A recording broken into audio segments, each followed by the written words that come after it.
welcome to the DataStax workshop, Cloud Native Workshop Introduction to Cassandra. If you can hear us, if you can see us, please set the thumbs up in the YouTube chat, so we will start at this point. My name is Aleksandr VOLOCHNEV, I'm developer advocate at DataStax, and today with me, Cedric Lunden, Director of Developer Advocacy. Hi, Cedric. Hi, hello everyone. Happy to be there for this yet another workshop. And today we will explain you what is Cassandra, how to use it. So yeah, Alex, start doing the presentation already.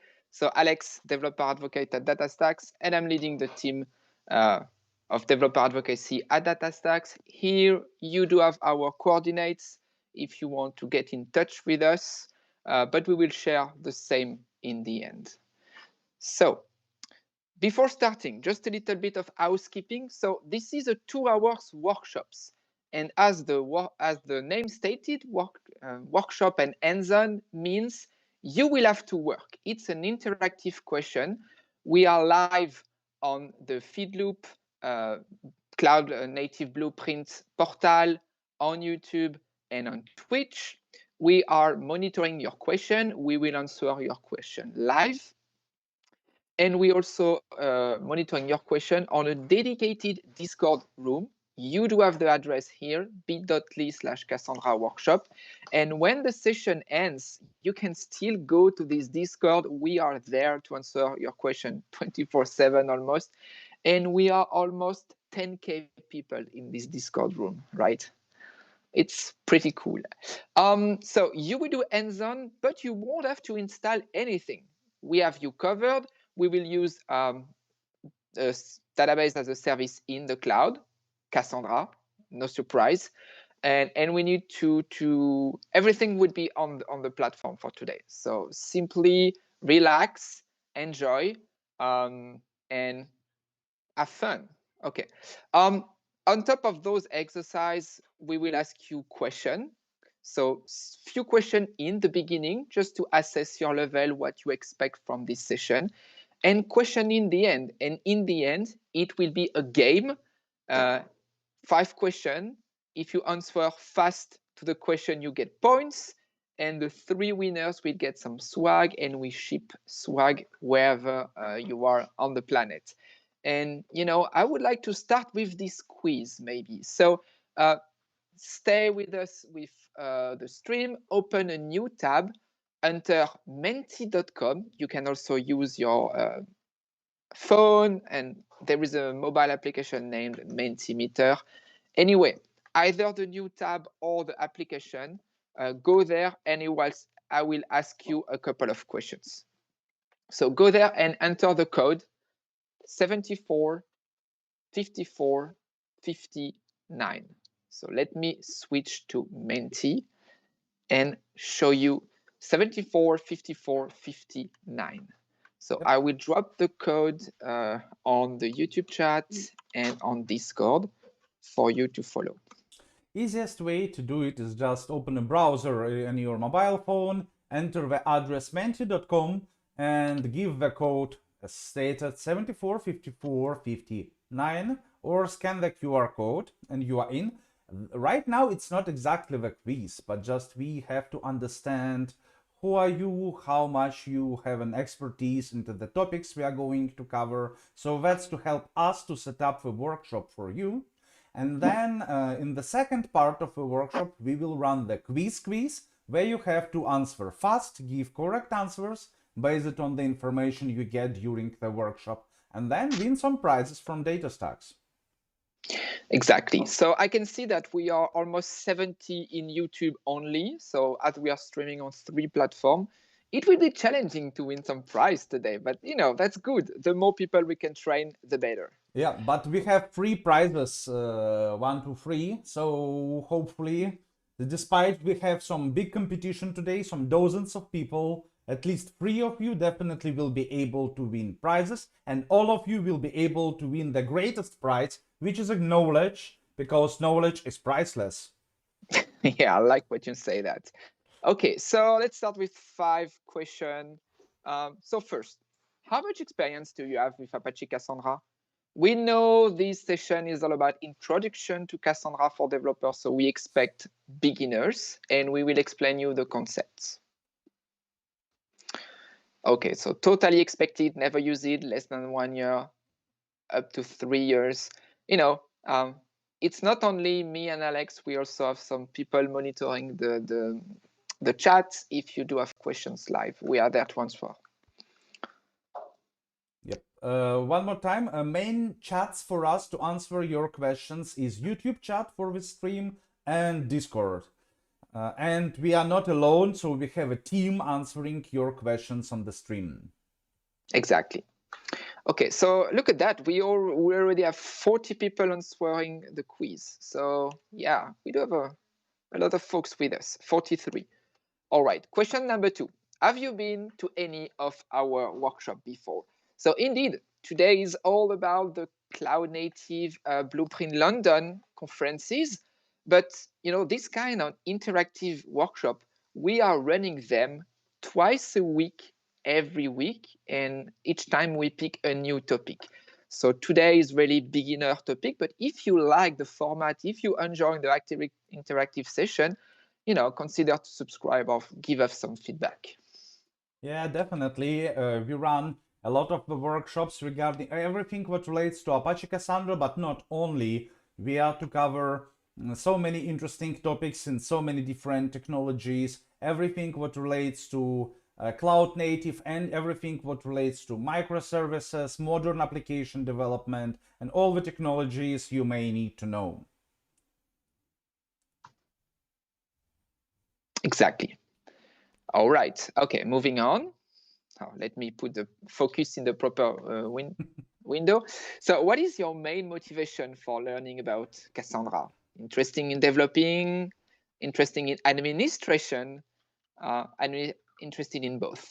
Today would be mostly developer, okay? But still, it's a cloud native conference in the first place, so maybe we also have some admins, and we do have some answers for you if you ask for how to deploy Cassandra in the cloud, how to deploy Cassandra in Kubernetes.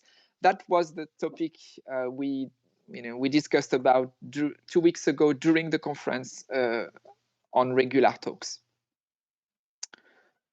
All right. That's pretty good to see. So most of the people interested in development or both in dev and admin. And for those who are interested in mostly administration, again, well, you need to understand some basics of the development, and that's exactly what this workshop about, basics of the development, and also a bit of data modeling, which is highly important for Apache Cassandra development. Exactly. Okay. Next question is, how did you hear about this workshop? We tend to advertise on the platform, on the conference, and also on multiple platforms. Okay, email. Yeah, not surprising. Yeah, and through a friend. I like when you see through a friend. That's the best. That's the best. That means somebody already came and like it, and ask you to come here, and hopefully you will have fun. Great.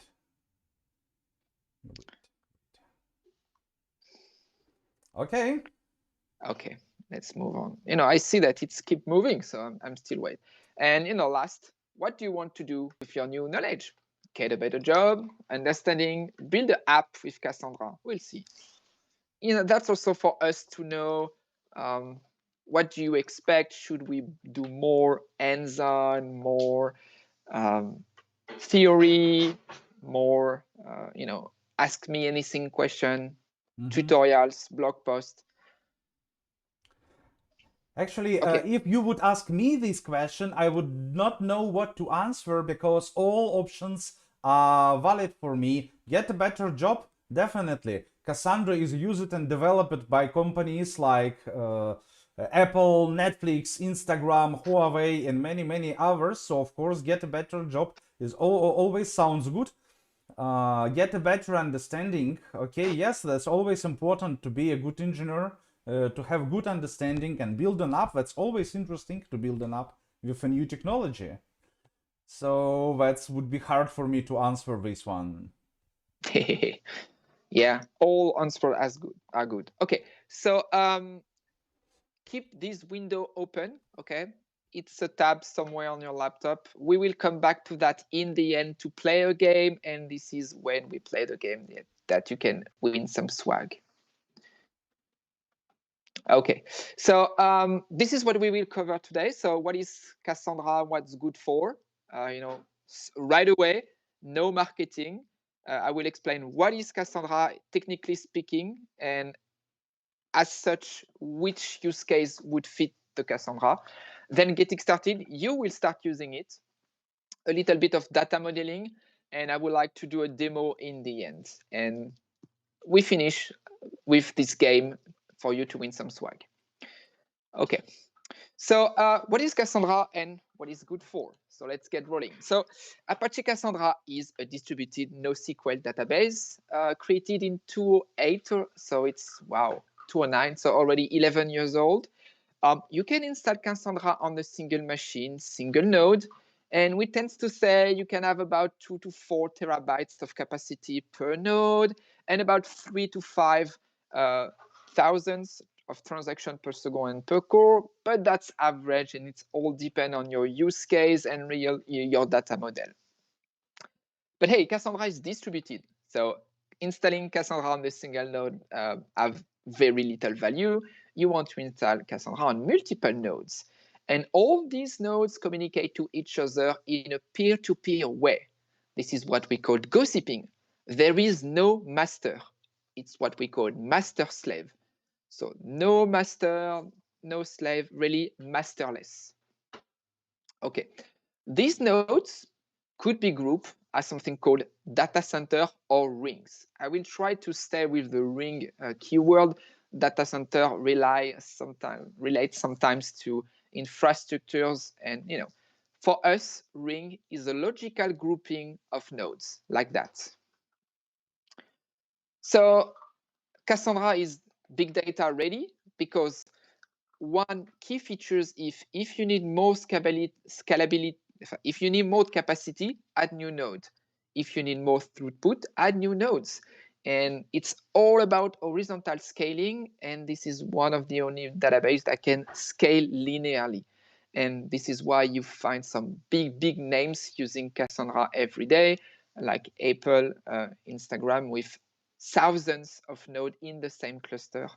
And Apple, for instance, overall has 160K nodes of Cassandra, not in the single cluster though.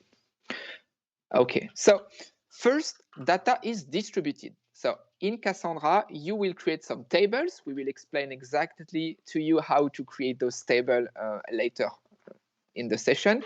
But as of now, simply remember that one of the columns is called a partition key.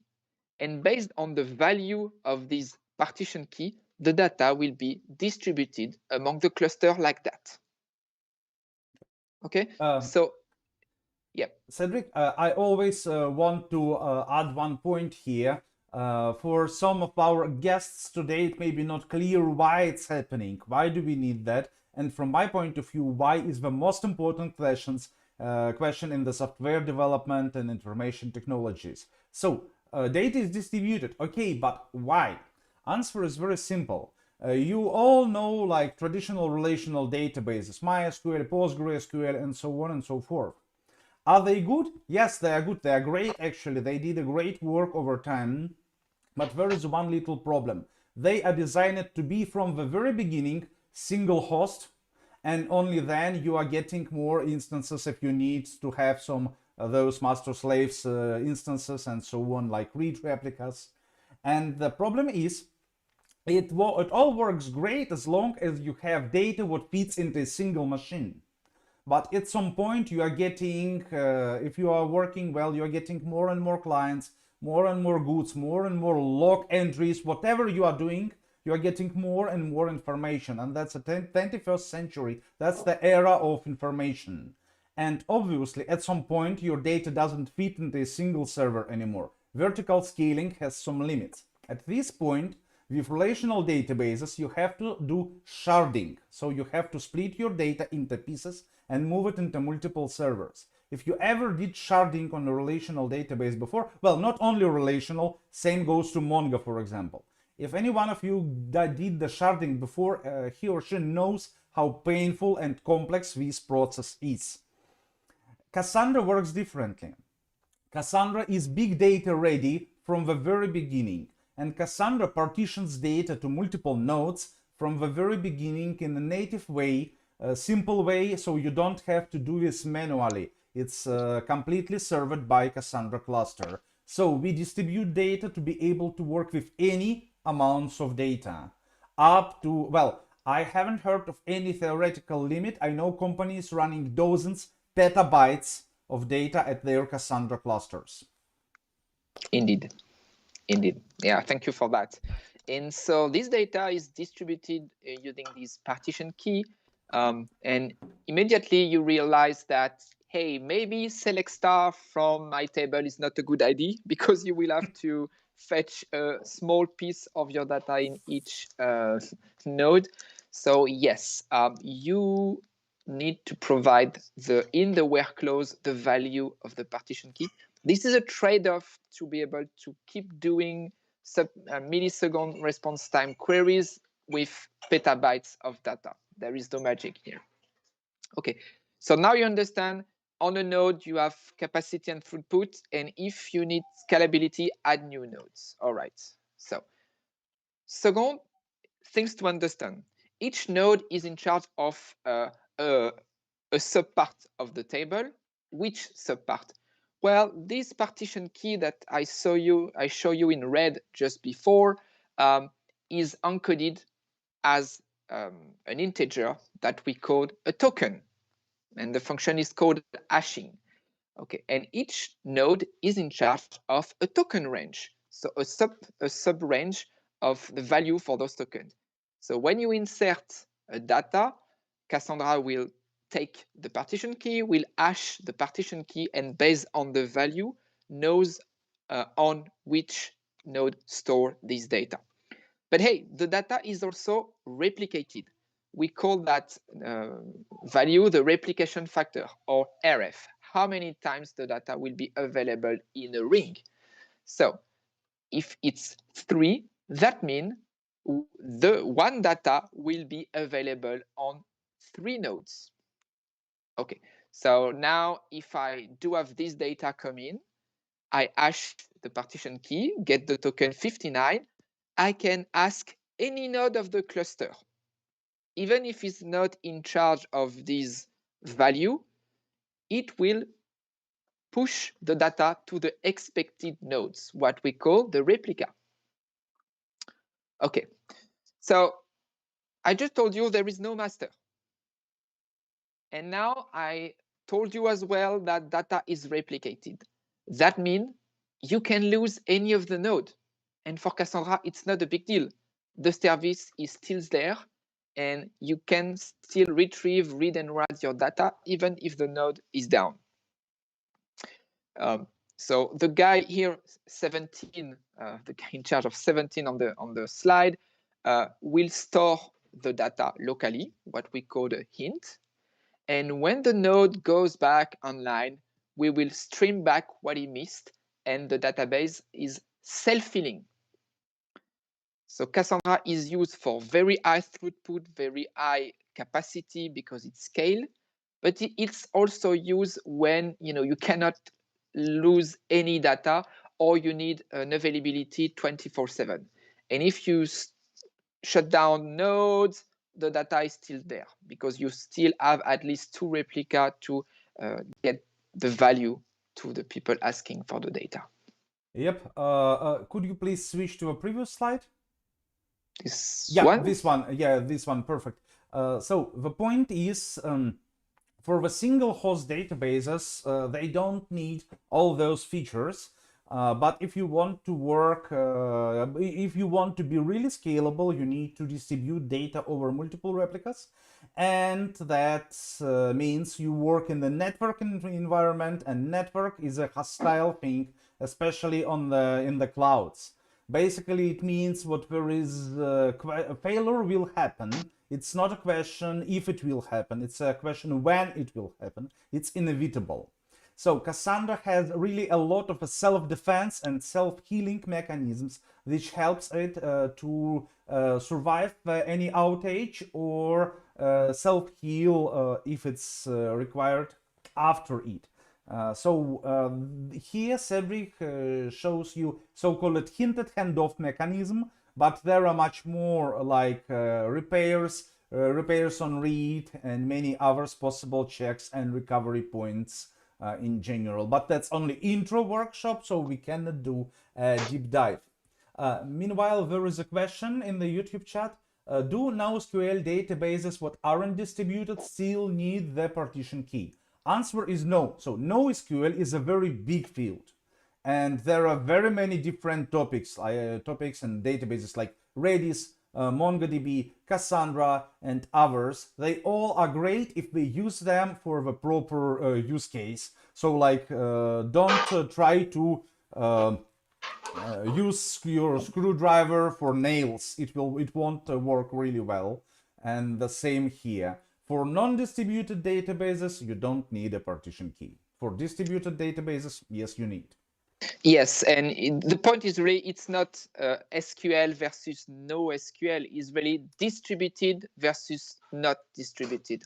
And you can install Cassandra on a single node, and yeah, it won't be really distributed. You will still have partition key, but everything will be on the same node. So no real value here. Partition key is really when you need to shard and distribute the data among multiple nodes. And in a distributed system, there is a famous theorem named the CAP theorem or MAC group theorem, stating that you cannot achieve at the same time availability, so the system still runs well, the consistency, so all the nodes do have the same value, and you can lose the network partition. And so Cassandra chose to be AP. You can lose any of the node, it's not a big deal, the system will still be available. Others NoSQL database have chosen to be more consistent than available. And if maybe one node goes down, then the service will not respond. But on the contrary, you do have more guarantee. And so the numbers on the screen is just a sample, just to explain you what is a token. And the token is the hashed value of the partition key. Okay, and I see that Alex is answering on the chat. All right. Yep. So how to be sure that when you request some data on Cassandra, you can be sure that you get the latest version?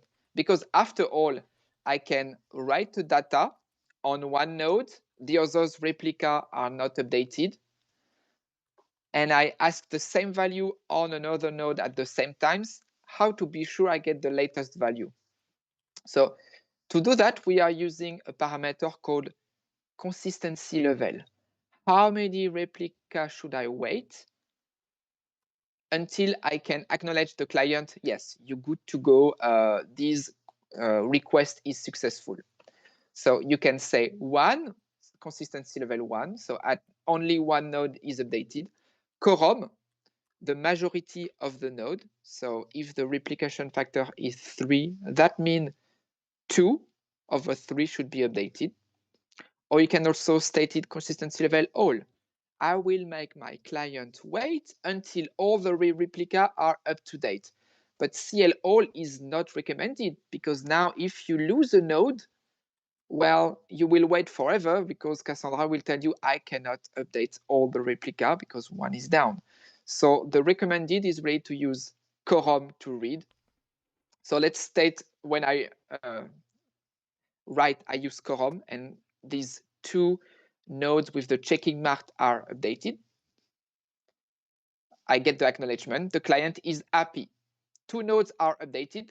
The 3rd node will be updated in a few milliseconds just after that, but the client doesn't need to wait. Okay. Now, at the same time, client B come and want to read the same value. Well, bad luck. Instead of picking the 2 updated with check, he pick one updated and what not updated. Well, this time the client will get, okay, but those nodes does not have the same value. Well, the last write always win, and so we will acknowledge the client only with the latest version, which is this one is checked. And so this is a way to ensure strong or immediate consistency, to be sure that everything you read is the latest value. Yep. There is a point, what people use it to call Cassandra eventually consistent database, but that's not perfectly correct from my point of view. If you use it with quorum, you have immediate consistency, not eventual consistency. First point. Second point, this consistency level is a configurable thing. So personally, I prefer to call Cassandra configurably consistent. And finally, take a look. Even the same application may work with the data of very different importance. You don't want your bank to handle your account statements as eventually consistent, but you find if some logs or some maybe profile pictures are being updated with some delay. It's not so big deal. So the same application works with data of different importance. Now let's take a look. This consistency level, CL, can be configured on a per query basis in your application. So when you treat some highly important application, when you treat some highly important data, highly important information, you can set up consistency level quorum, things like that for read and write. But if you work with some data which, like, you are fine if it will be updated with some delay when you work with some, I don't know, log entries or maybe some IoT reports, some data what you aren't going to read immediately. When you can go with one, for example, or two. So there are multiple consistency levels, and you can use different settings depending on your particular use case. In the normal network conditions, strict consistency requirements like quorum or even all will work as fast as one, because all these queries to multiple nodes are executed simultaneously and asynchronously. So when all the nodes answer in exactly the same time, your response time will be the same for consistency level 1 or quorum or all. But you know, that's a network, and as said, network is a hostile environment. At some point you are getting delays. The more answers you are waiting for, so like high level consistency, the higher chance to get some delays. That's why we recommend to stick to consistency level quorum. It's a reasonable number. If you have replication factor 3, so every partition is replicated 3 times, it will be enough for you to get 2 answers. Therefore, you don't wait for the longest answer, you just pick the first 2 fastest. You don't have any delays here, mostly probably, and you still have always immediately consistent data. Because when you write with quorum and read with quorum, there is no chance to get stale data, just mathematics. Yeah. Okay, so we got this question from G. Barnes on Discord this time. Could you have multiple rings in the same Cassandra cluster? Absolutely. So in a Cassandra cluster, you can have 1 to multiple rings. And this is one way to use Cassandra, have a ring in each location. So, and Cassandra, you can read and write from any node, and Cassandra will replicate the data for you. You don't have to do it on your own. And so, which is true for geographic distribution, is also true in technical distribution. You can have a ring in one cloud provider and another ring in another cloud provider. And now all of a sudden, you do have a single data layer available in all the clouds, and you can read and write from everywhere, including on-premise. Okay, it's not magic. We are all technical here. We are not living in the marketing world. You still have to do VPC peering. And you need to be aware of the bandwidth between the 2 clouds. Maybe you want to use some dedicated MPLS lines or stuff like that. But technically speaking, it's working, and there is nothing preventing that. Simply need this VPC peering. Which leads to this last slide and finally you will be able to get your hands on Cassandra and start working. So, I told you that Cassandra is scalable. If you need more capacity and more throughput, add new nodes. So Cassandra is known for high throughput, high volume use case for that reason. What are those use cases? EV reads, EV writes, and those are mostly time series, Internet of Things, even streaming, log analytics, and this is probably the main use case when you have already heard about Cassandra maybe before. Second is availability. No master data replicated. That means no data loss. So anything that is mission critical, you always want to be always, you want to be always on and no losing data. Because everything's broke one day. So having everything replicated and no single point of failure, like pretty relevant. And here I put some use cases, but most of use cases fit this category, right? Caching, pricing, market data, inventory. I like the market data because it makes the data available all around the world. So it's not only resiliency, it's also having the data distributed around the world on multiple rings if needed. And so when a user Apple is using Cassandra for everything. So if you are on your mobile phone and you want to access your data, if the node is close to you because the ring is in the same region as you, the latency is low and you get your data very fast. Distributed data network in a way. And I told you distributed, so global presence, workload. Also distributed means, hey, if you need a couple of nodes on your in your country, GDPR, we all live in Europe there, so we really know what it is. So due to laws and regulations, sometimes you need the data to be hosted on your infrastructures. With Cassandra, you can have some in the cluster of dedicated rings on your infrastructure and just explain that, oh, this table will live in this key space and this key space will live only in this country. It's pretty well defined design. Okay, and I'm moving forward. And cloud native, yeah, great. That's the name of the of the conference. And yeah, so it's cloud native because it's embraced the scale out and not scale up. It's fit very well on a Kubernetes deployment. You can lose any part of their infra, it's still working, including the storage. And as you can see, it's a good way to start trying this multi-cloud at the data level. Okay, all right. So hopefully we were not too marketing, but really technically explain why that NoSQL database fit those use cases. I mean, come on, of course we weren't too marketish. We even said what all the other databases are great. Yeah, no, so yeah, it must be true, right? All right, okay, so I don't want you to install Cassandra on your laptop in 2 hours. We couldn't do that, but I want you to do more things. So instead of that, we will use Cassandra as a service, managed services for Cassandra, available for free for you in the cloud. The service is called DataStax Astra. So astra.datastax.com. And you will see there is the free tier. And when you create an instance, it's pay as you go. And the 25 first bucks of the month are free. You have no credit card to provide. And 25 bucks is like 40 million read, 5 million writes, and 25 gigabytes of capacity.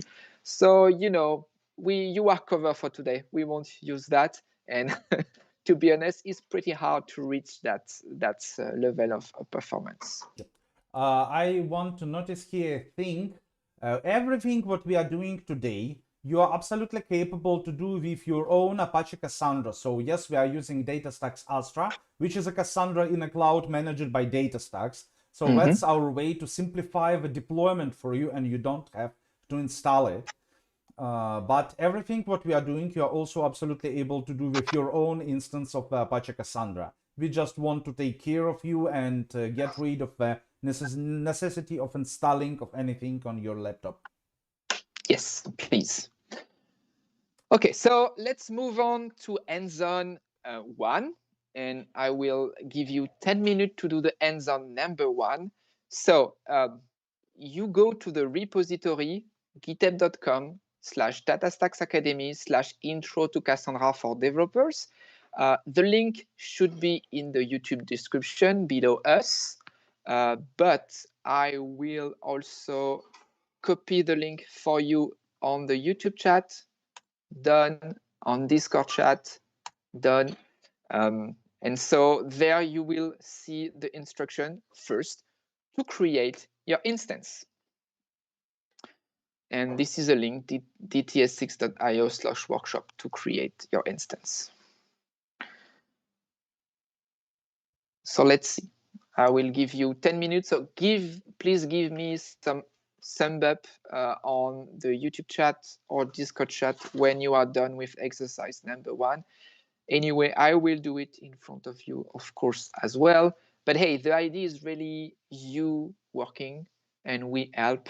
Otherwise, it's just a marketing webinar. Yep. And you know what? There are two kinds of people. Some are watching this workshop live and some will watch the recording. If you are watching the recording still, workshop is not over as long as you don't want it to be over. So you can do all the steps on your own and ask your questions at Discord or at our community.datastax.com and we will answer. So basically this workshop is endless as long as DataStax is running and there is a stars on the sky. We are here to answer your questions. Yes. That's funny. Okay, so looking at what has been asked to do, create your Astra instance. I personally use GitHub and I authenticate against GitHub. And so they asked me to create a database named Killer Video Cluster with the key space Killer Video. So what I will do is create database, and this is probably the screen you just got when you click on because you don't have any database first. So for database name, Killer Video Cluster, I'm a good developer, so I know how to copy paste, right? And the key space name is there, key space. Okay, so then you can install nodes on multiple clouds. So see Google Cloud or AWS. This is the free tier. Azure is available on the higher tier of the platform. So I will pick Middle East and Africa, Europe, Frankfurt, which is the closest to us today. And I will create my database. And that will create a 3-node cluster for me. So it will take probably 3 minutes for the database to spawn up. And it will be in status pending, then initializing, and then active. When the status switch to active, we are ready to go and work with the database.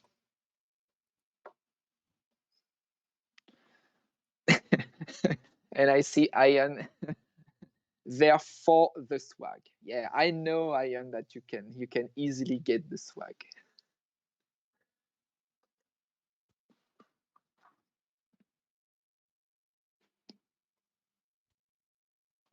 So I switch to initializing.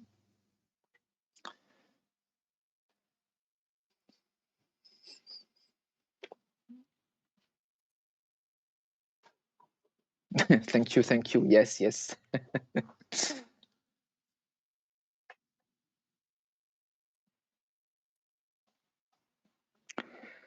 And yeah, we can see that the key space is already here. We don't have any database ID or region yet, but it will come soon. It's maybe 3 minutes. And hopefully we are all creating some cluster now. So let's give some air to the cloud service.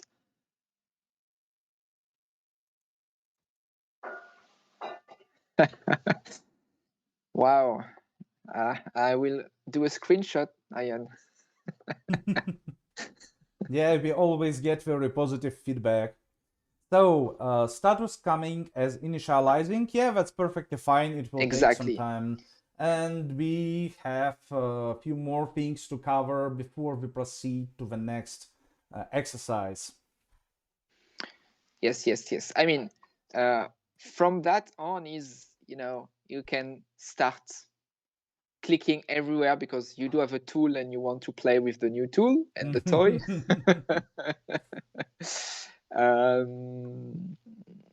Yeah, but maybe I will show you a couple of things and we can go to part 2, which is what do you create in your instance? So, and I see the Gingerbite asking how to get swag. Well, so you need to wait up to the end. So it will be in 90 minutes. And we will play a game asking technical questions about what we discussed today. And the 3 fastest will get a swag box and we ship that everywhere on the planet. Cedric explained it very well, but I believe there is one missing step. First of all, you have to sit thoroughly and listen to what we are saying, because you have to answer questions not only fast, but also correct, and that's a little bit harder together. Exactly. And we have this question from Surabi Sharma. Don't want to scorch your name. Yes, so Astra itself, just the platform that automate provisioning of cluster and nodes. And indeed, when you pick AWS, we will use all the AWS service to create some node for you. It's still in the DataStax VPC, so it's still our infra, but then you can do VPC peering to open that to your own cloud providers. Yep. But yes, if we pick AWS, that means we will use AWS. Yep. Okay. So I would say our goal is not to run one more cloud. We already have a lot of them. But our goal is to run Cassandra in the way so we will take care of the management, not you. And managing huge Cassandra clusters is not easy. It's very powerful, but it also requires some very good engineers who are really qualified on that. And we already have them. Yes. So it's initializing and initializing. It's almost 2 minutes now, so one more. Maybe we could already proceed with the next slides. So yes, I think we can. So once ready, you will get just the status moved to active. Oh, look at that. It simply changed and now my status is active. So now you see the region, you do have a database ID, and out of the box, there is the Grafana Prometheus ready for you to monitor your cluster. Okay, with the query you will do later. There is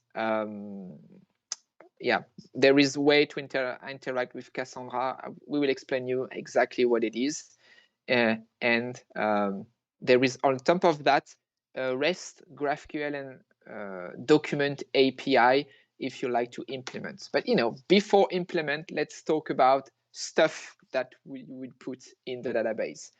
So let's move to part 2, which is what is the data structures inside Cassandra. Yeah, and how do you work with it? I will take care of this one, but before I want to answer a question.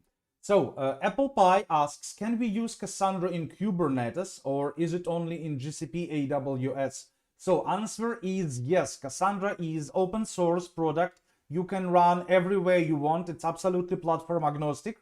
So you can run it in the way you want to. And of course, Kubernetes is very important for us, as now people move more and more to the clouds. People move more and more into the Kubernetes. One of the best open source projects delivered by DataStax, I'm very proud and happy to be a part of it too, is Cassandra. Cassandra is a Cassandra operator for Kubernetes and some secondary management and monitoring tools to help you to work with. If you are interested to run Cassandra in Kubernetes, I kindly invite you to check on this YouTube channel we are streaming, DataStax Developers, because we only recently ran a workshop, Cassandra on Kubernetes, Cassandra.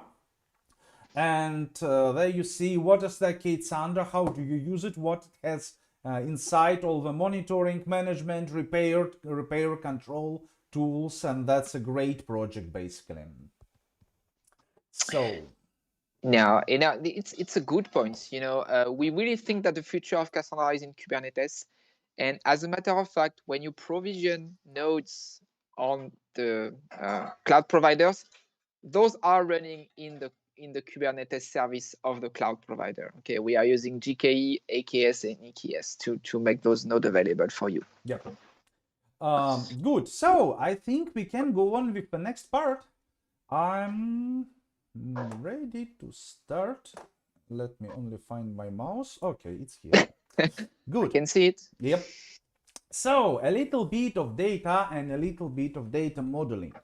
So take a look. It's not so hard to take off an airplane, but it's much harder to keep it flying, and it's much harder to land safely. That's what requires some expertise. So now if you want to be successful with Cassandra, you really have to understand the data and data model. We have a dedicated workshop on it running later this week actually. So if you are interested in Cassandra, if you want to get certified in Cassandra, and DataStax sponsors the certification, so you can get certified completely free without paying a cent for it, then we do invite you to attend our next workshop actually tomorrow or on Thursday. We do it in 2 different time zones, so keep it convenient to you. Wednesday and Thursday, different times. Cedric, would you please copy paste the link to this workshop? I will. No problem. No problem. But in short, I will try to show some important things about how Cassandra works right now. So it all starts very small. Let's start small with a cell. Cell is the intersection on a row and column. It's something, a minimal unit what stores your data. And a row then is a set of cells, or a row of cells, a single structured data item in the table you use to store data. Like here we see like it's some kind of employee table with names and departments. Then comes new thing. As you was working with MySQL, PostgreSQL, and really any other relational databases, you know the cell, row, column, but this thing is new. It's called partition, and that's very, very, very important. When you work with data in a relational database, you think of a table, you think of a row, and then you get the data. Cassandra is different. As Cassandra is big data ready, we have to think of a partition. And when we first think of a table, when we think of a partition, and then we think already about the row. If you don't understand partitions, there are very minor chances you can develop a good, efficient application working with Apache Cassandra. So focus. What is a partition? It's a group of rows having the same partition token. Partition is a base unit of access in Cassandra. All rows within a partition are stored together. So they are guaranteed to be neighbors. If you want to load some data at once together, it makes sense to store it together in a single partition. Why it's important? Different partitions will be stored on different servers. If you, during your select statement, for example, going to retrieve multiple partitions, Cassandra will have to load those partitions from multiple servers, which may take time. That's why we recommend to use partition as a base unit of access and store together what you retrieve together. If you retrieve one single partition, it will be a query to a single server, so potentially much faster. And then again, partition is based on the partition key. In this case, it's a department. So in this case, we store people, distribute people to a partition based on the department they are assigned to. When a table, it's a group of columns in rows, and those rows are united into the partitions. Overall data structure looks like this. The biggest unit of access you have is a key space.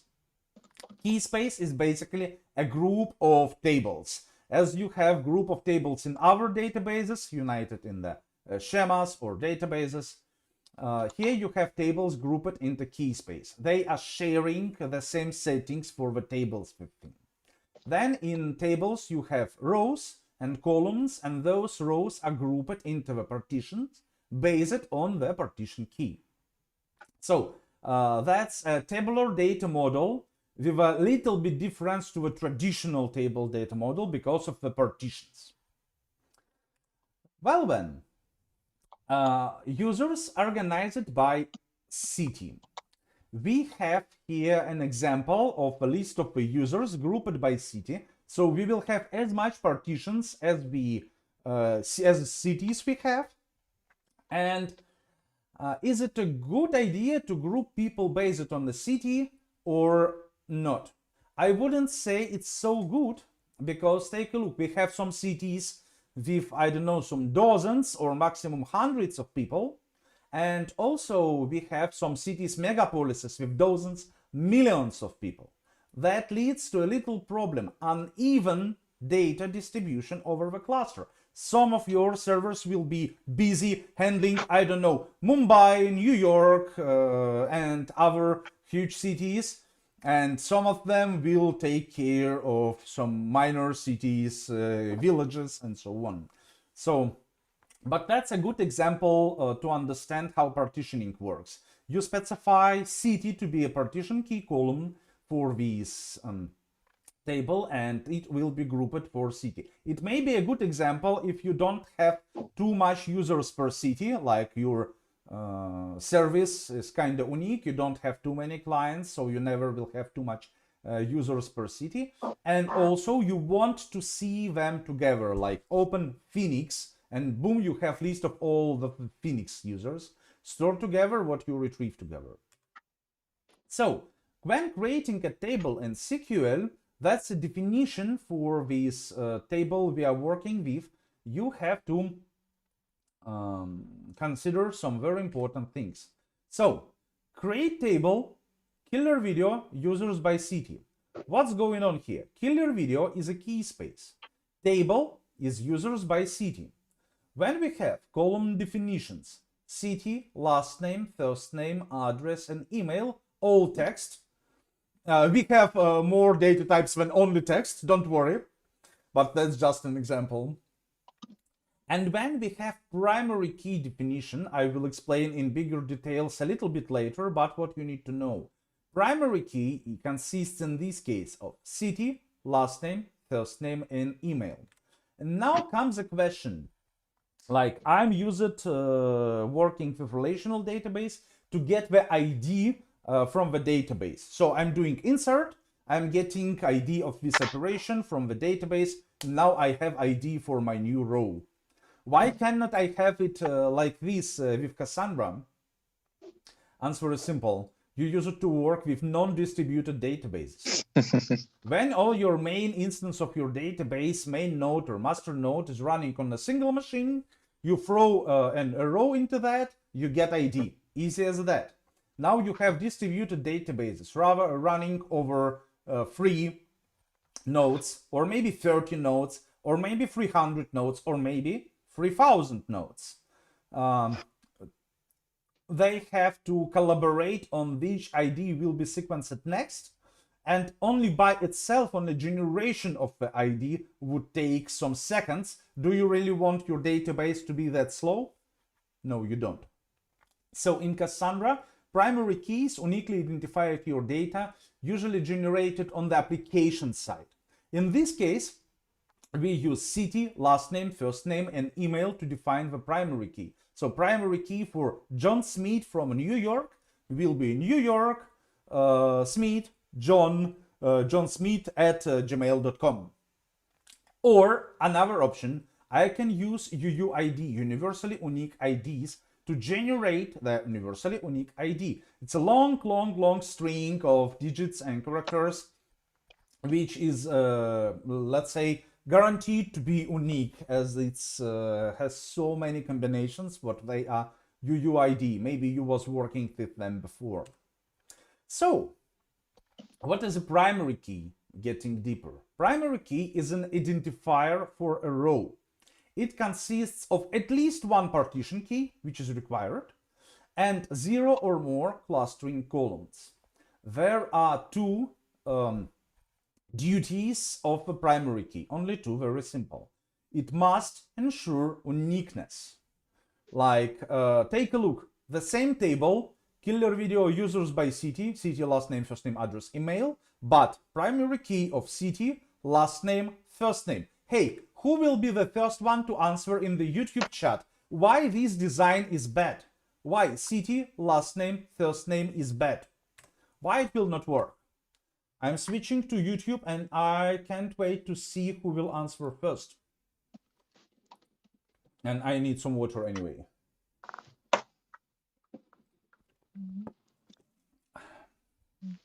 Let's see, what could be the issues of having city? Not unique, perfect. Timothy Golovach was the first.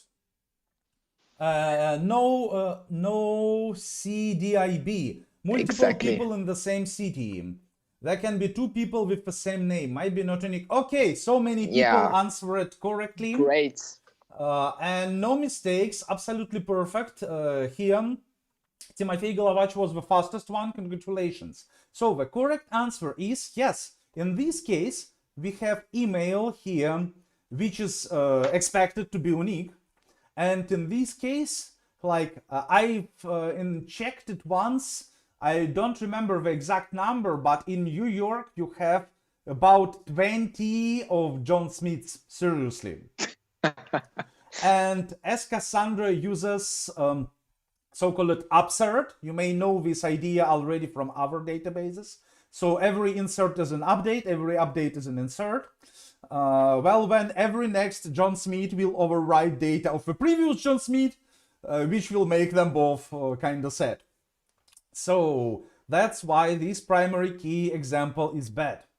And good examples are city, last name, first name, email, okay, because email is unique, or primary key user ID. The user ID is universally unique ID. You will see it soon. It also ensures uniqueness. And second feature is may define sorting.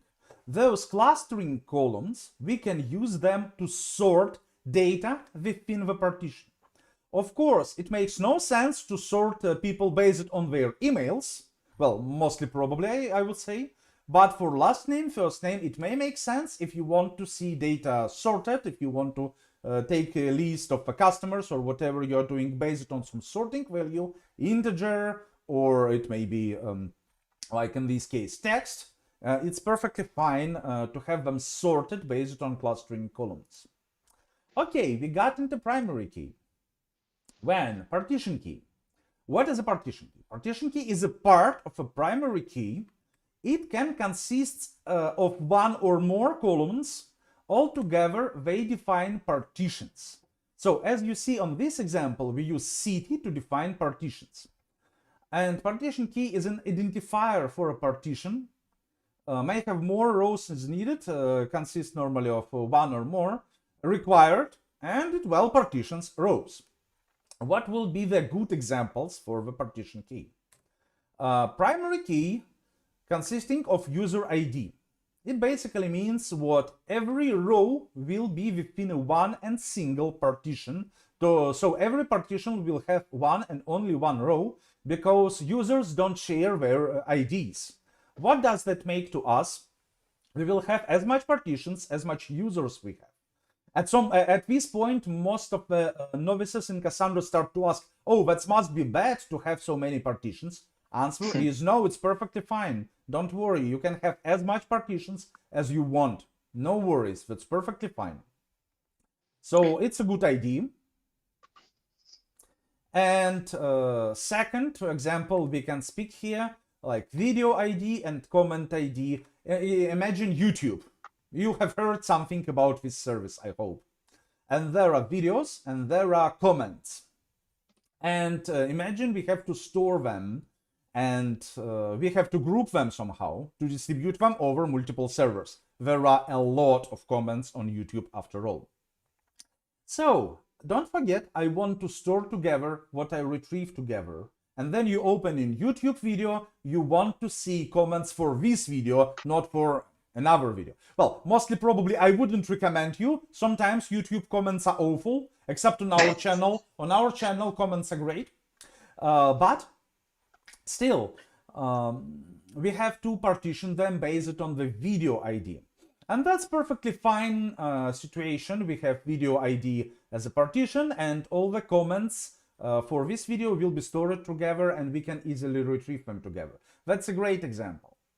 You may say what for some popular videos, we may have really a lot of comments, which will make our partitions too big, and that's kind of correct. But from another point of view, those comments are small. So basically, what is a comment? ID, timestamp, user ID, text. So kind of some kilobyte, some, I don't know, maybe kilobyte of information maximum. So it's not so big deal to have it partitioned like that. Although we may need some bucketing here, we will discuss it later. And then bad example here about sensor IDs and logit at time. I will discuss it on the next slides. Good. And finally, clustering columns. Clustering columns are optional. They have two duties. First, we use them to ensure uniqueness for the primary key. And second, we may use them to establish some sorting order, as I said before. As all of you answered me already, primary key, CT, last name, first name. Bad one, not unique. CT, last name, first name, email. Positive, bam, unique. Then video ID, comment ID. Okay, that will work, but it's not perfect because it's not sorted. And video ID, created at, comment ID. We don't need created at per se, but we need it to have sorted, all the comments sorted, so you get your comments in the sorted already by time they were created, so you see latest first. There is a nice trick with that, with time UUID, but that's not for now, definitely. And now, last slides of my part, and all of them have the Slide of the Year award. Yes, I created those slides, so it's a little bit, I love them, those are great slides. Oh, no surprise you wanted to show this slide then. Yeah, okay. Sure. Keep asking, yeah, okay, yeah, keep asking questions to folks. I think since they like that. Yeah, it's a great thing. So, there are rules of a good partition, and there are three main rules you have to consider. Store together what you retrieve together. Avoid big partitions, avoid hot partitions. I see some nice questions on the YouTube chat. I will answer them after this part is done. Now please focus, because it's a Slide of the Year award, because it's a really, if you get it, you can be successful with Cassandra. If you don't get it, you cannot. It's like the most important part of the workshop. So, store together what you retrieve together. As said, open a video, get the comments in the single query from a single server, not trying to collect them from hundreds of servers you're running. That's why we distribute them based on the video ID, but also created at. In this case, they are pre-sorted already. And also they must be unique, so we have comment ID here. Take a look at the primary key comment ID created at. What's the problem of this design? Take a look. I will ask you a question, but before that I will give you a little hint. Every partition stored on some servers based on the replication factor. If you have for a table replication factor 3, therefore every partition will be stored 3 times on 3 different servers. Now, when we are going to retrieve comments for a single video, you open a video, you want to see comments. Why do we need to know, why do we need to have video ID in the table schema? Why do we need to have video ID in the primary key? That's a harder question, but it's a really good one. Don't forget, partition key defines data distribution. Now try to imagine How would it work without partition key in the table definition? It's not linked to a video. Jay Barnes, very good answer. So what? It's not linked to a video. Very correct. But why is it bad?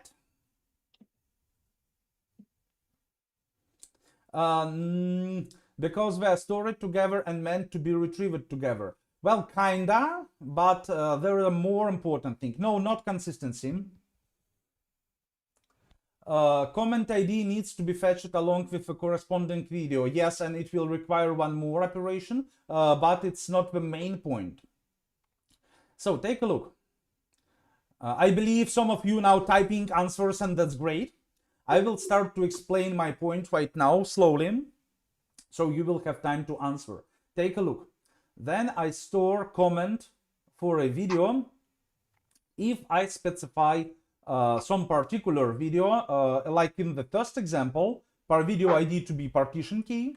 Therefore, all the keys, all the comments for this video will be stored together, which is correct, but also they will be stored on a server I know.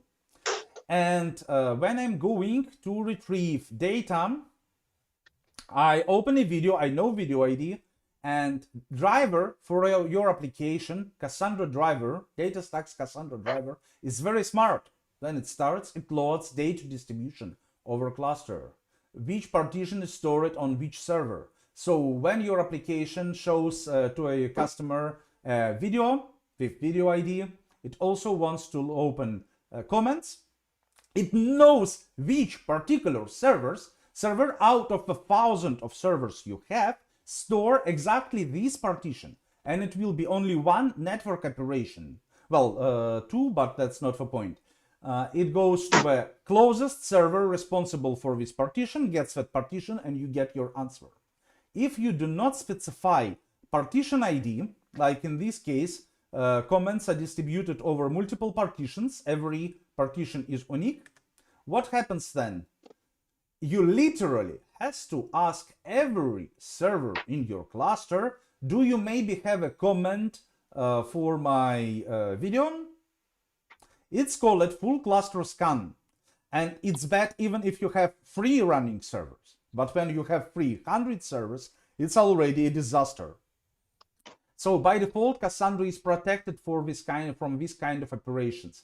So my point here, you always need to know the partition ID, what of the data you are going to retrieve. In this case, data is retrieved efficiently. And if you don't know, it will be full cluster scan, and it's highly inefficient. Good.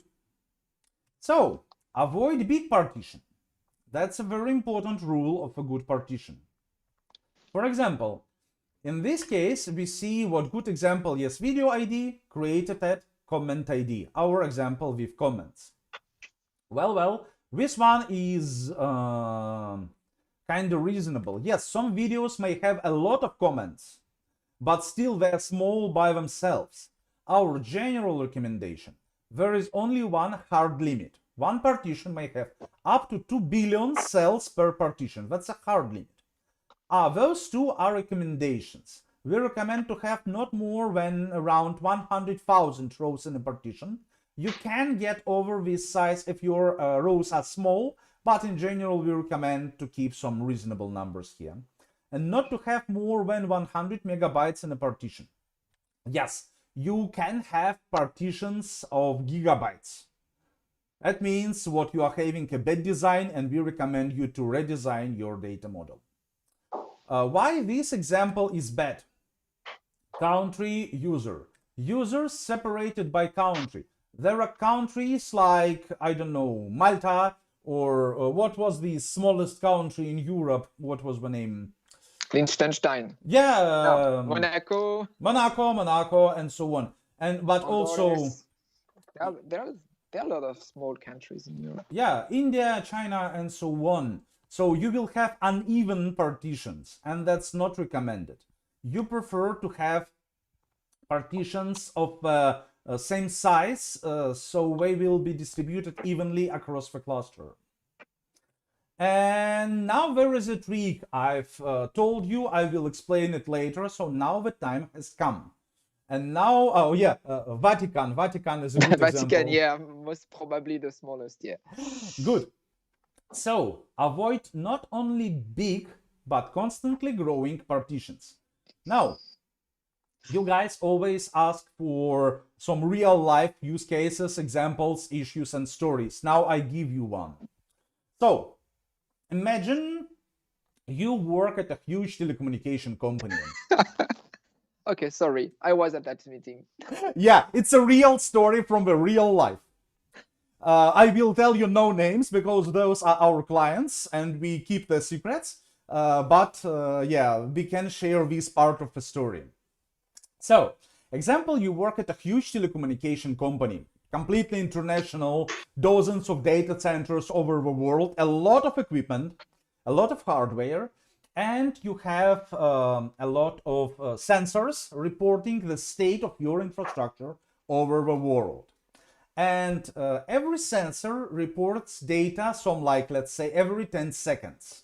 Usual report from the sensor is ID of the sensor, timestamp, so when it happened, and value. What's the value?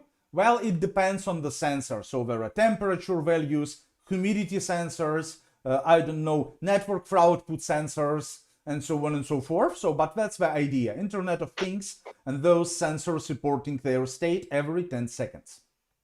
You have to design a data model for that. And initially you go with a thing like that. Primary key, partition based on sensor ID, and clustering column reported at to have sorting order and uniqueness for the data. So all the reports from the single sensor will be stored together. It's good idea because you will retrieve them together. And they have clustering column of reported at to have them unique and sorted by time. And it works. It works very well in the beginning. And then after some time you run into troubles. Now please tell me what went wrong, when, and why. And every question matters. What went wrong, when, and why. YouTube or Discord, I will try to watch Discord this time as well. Okay. I'm monitoring both. Okay, yeah. People are mostly on YouTube today. Yeah, makes sense. Yes. So I know why it's quiet, like people typing answers. Oh, okay, there is something happening already. So yeah, I think we do have the why. Yes! Oh my god! The same person. Timofey Golovach, fastest answer. Fastest answer and the correct answer from the first attempt. Hey, Timofey, do you know we are hiring? We are hiring. That's like two good answers within the same moment. And by the way, by the name, you may be speaking, you may speak Russian. We have Cassandra Day Russia this Saturday. So I will be happy to see you here, there, and chat a little bit. So, correct answer is too many records per partition after months. That's a correct answer, exactly. In the beginning, it will be fine, but then partitions start to grow over time, and every 10 seconds, report. In the end, they will be too big to handle. There can be multiple solutions. For example, Cassandra offers you to use TTL, time to leave. You can, if you know what you will need data only for the last 3 months, for example, you can insert your data with time to leave for 3 months. It will disappear afterwards, and therefore your partitions will be auto-balanced. Like they will never exceed 3 months. But it wasn't the case because in this case, they wanted to have data over time, over more than a time. Oh yeah, thank you, Cedric. So what was our approach? Pretty typical here. It's called, it's called bucketing. We introduced a synthetical second partition column, and now our data model looked like primary key consists of a composite partition key, sensor ID, and month year, and reported at for uniqueness and sorting order. And sensor ID is still UUID. Month year is integer or string, it doesn't matter. Timestamp is well timestamp, and value is still float. Now, what exactly the month year? And how could it be integer or string?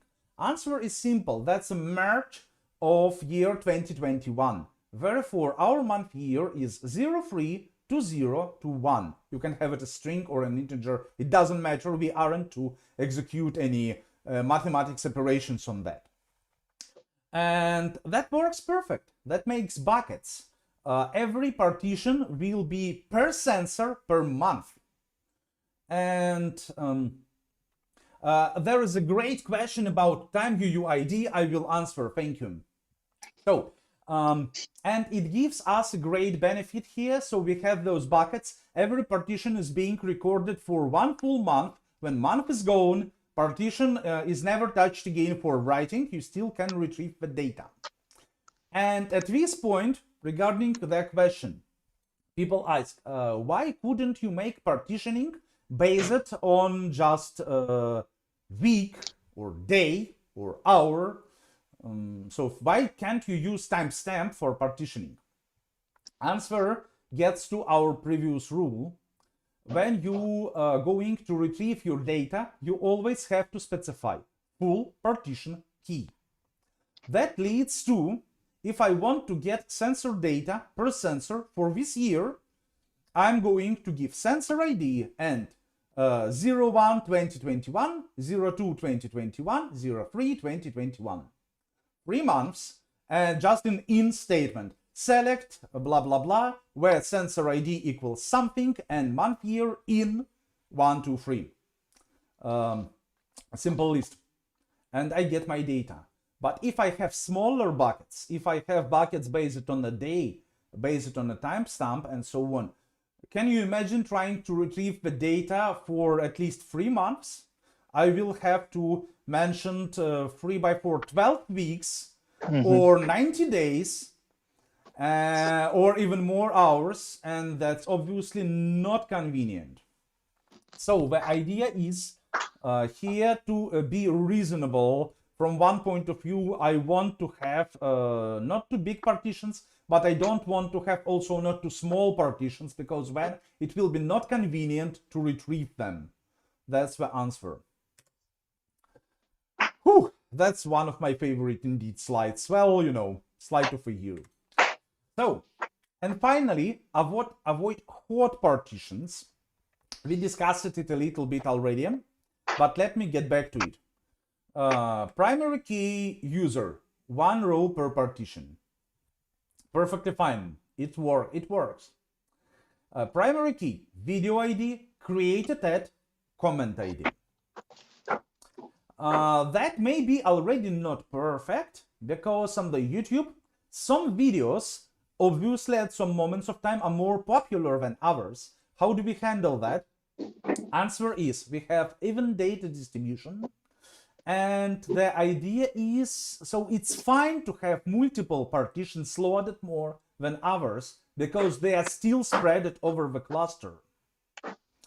But imagine the last example, country and user ID. Let's say you operate in 100 countries, and let's say you have 100 servers, just for a simple example, and you have replication factor 3. And you were working in some European countries, and not so successful maybe, but it works, and you are growing. At some point you go to China or India, and there is a lot of people there, and you are very successful. I don't know what you are selling, but whatever you do, whatever service you provide, you are extremely popular there. Literally everyone is buying from you and happy with your services. What goes when? With 100 servers and replication factor 3, you will have your partition for this country is on 3 servers out of your 100. And because you are in high demand for these, and you those partitions are very hot. They're being touched, stored, written all the time. You have 3 servers overloaded and 97 are idling. And you can add 200 more nodes.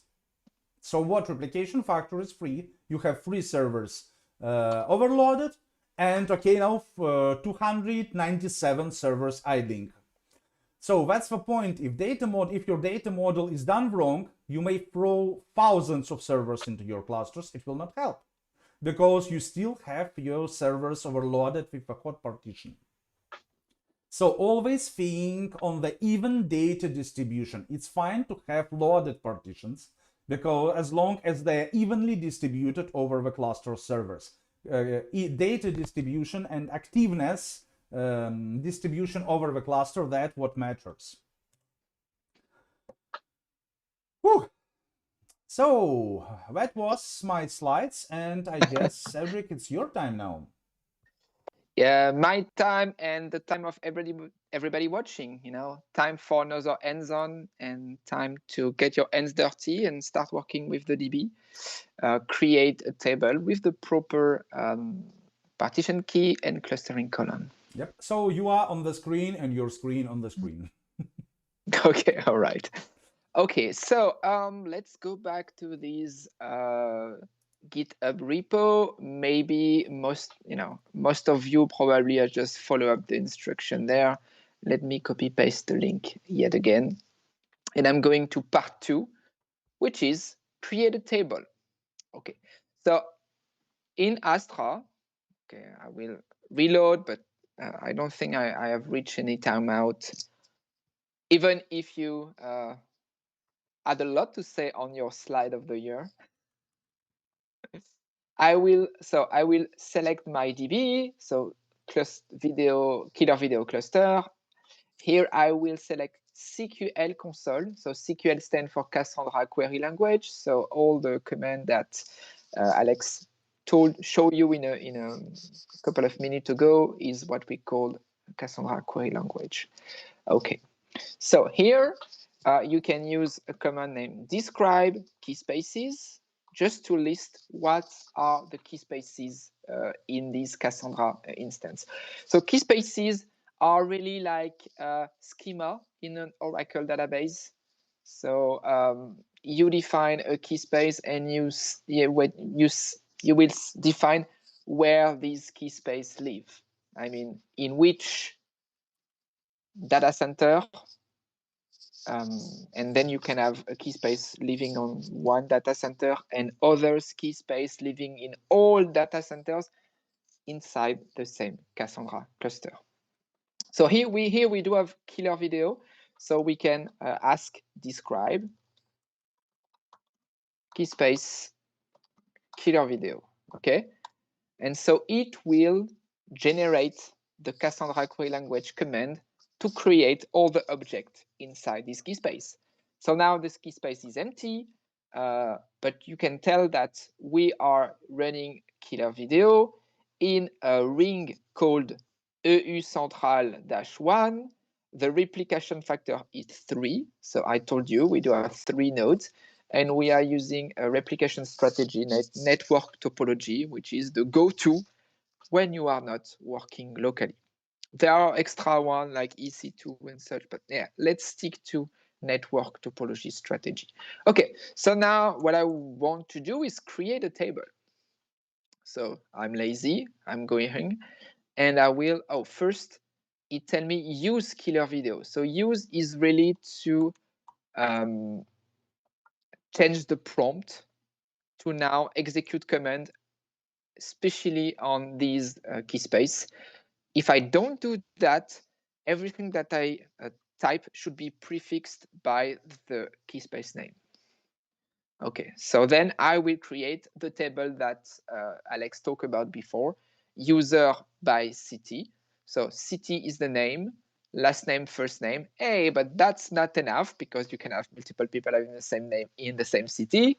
Just means in London. And you need to provide email just to ensure unicity of the name, and city e-name city and emails only, it's not a good idea as well, because you want to be able to search by last name. So if you want to be able to search by last name should be part of the key. If you want to do a query on a field, this field must be part of the key. If not part of the key, Cassandra needs to ask every single node for a piece of data. And it's super slow. And by default, it's not allowed. But you can override that. I'm not sure I will show you how to do so. So first, create the table. So, well, should I simply paste? Okay, did I copy? Okay, let's do it again. Copy, paste. Okay, I probably did not copy before. Okay, it's done. So now if I again describe my key space like that, now you do have the create key space command and also the create tables command.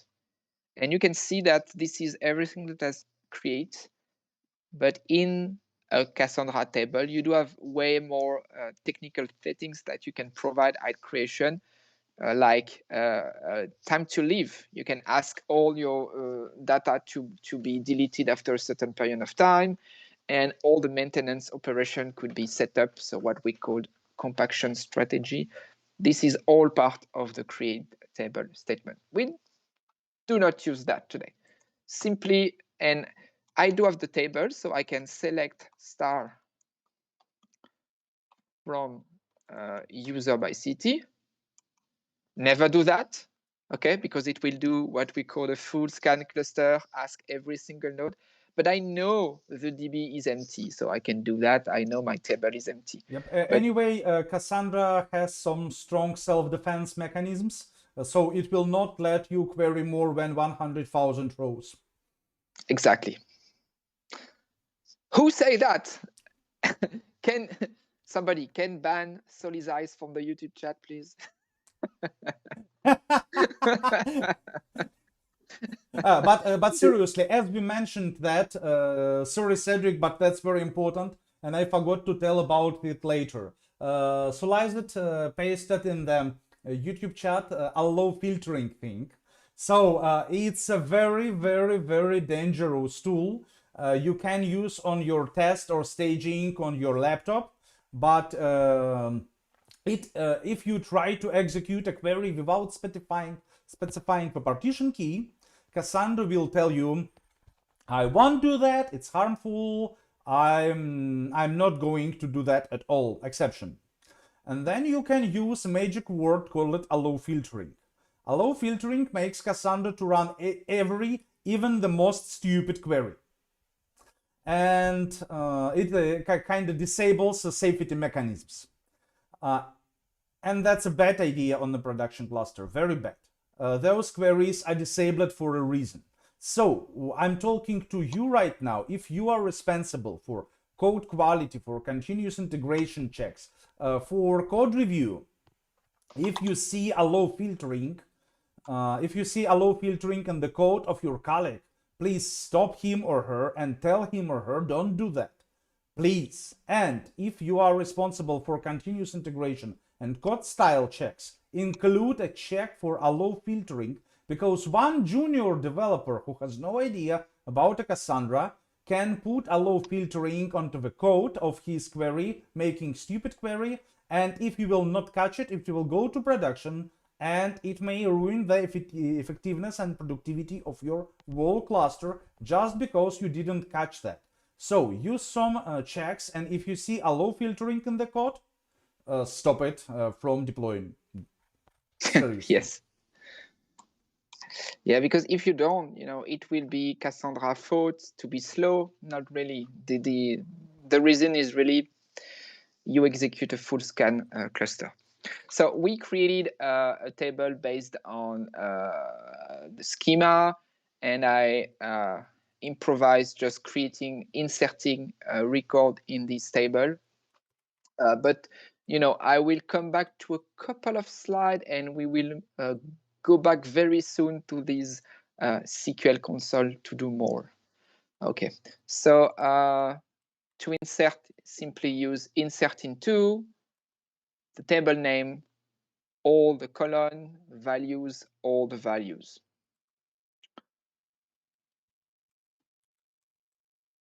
Okay.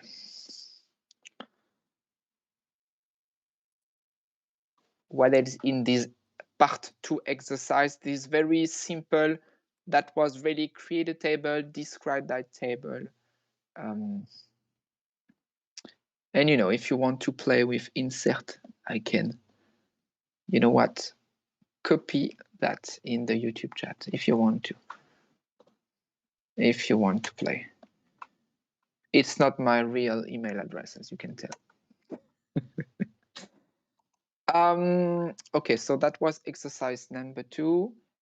30 minutes remaining, so a couple of slides very quickly, and we go back with exercise number 3. And please pay attention for this slide. I will move fast, but those are very, I think it's quite important because it's a shift from relational to NoSQL. Okay, so let's go. So in relational database, you like to normalize. Okay, so you want the data to be there once and use some integrity constraint from one table to another. Primary key, foreign keys. In the Cassandra world, you don't have that. In Cassandra, there are no joins, there are no foreign key, and there is no integrity constraint. If you insert a row with one Edgar Co on Cassandra, it will create the value. If you try to execute exactly the same insert and the data already exists, you will update the data, even if the keyword is written insert. Every insert in Cassandra is an upsert. And if you try to insert the statement I put in the chat multiple times in the table we just created, you will see that it's work. It's work, no integrity constraint. What we want to do in Cassandra, storage is cheap. So you want to store together what you want to retrieve together. And if the same data needs to be requested in multiple ways, we will create a table for each query. The data is replicated? Yes, so what? We want the query to be as fast as possible. So now we are using denormalization. It's not new. This is something we did 20 years ago using data warehouse, data mart, all these OLAP use case. When you need to query so much data, then you need to do the joins before the query. In a way, the joint is already done at design when you create the table schema. Yep. Some developers consider normalization as a holy grail of data model, but please don't make a religion of normalization or denormalization. Those are two different approaches for two different cases. Normalization helps you with writes, and normalization works perfectly as long as you have some reasonable amount of joins to do if you want to retrieve the data. But if you have a lot of data to retrieve and you want to retrieve it quickly, well, then normalization may be bad, because every join is slow even on a single host. But can you imagine joins over multiple partitions on hundreds of servers simultaneously? That's awfully slow.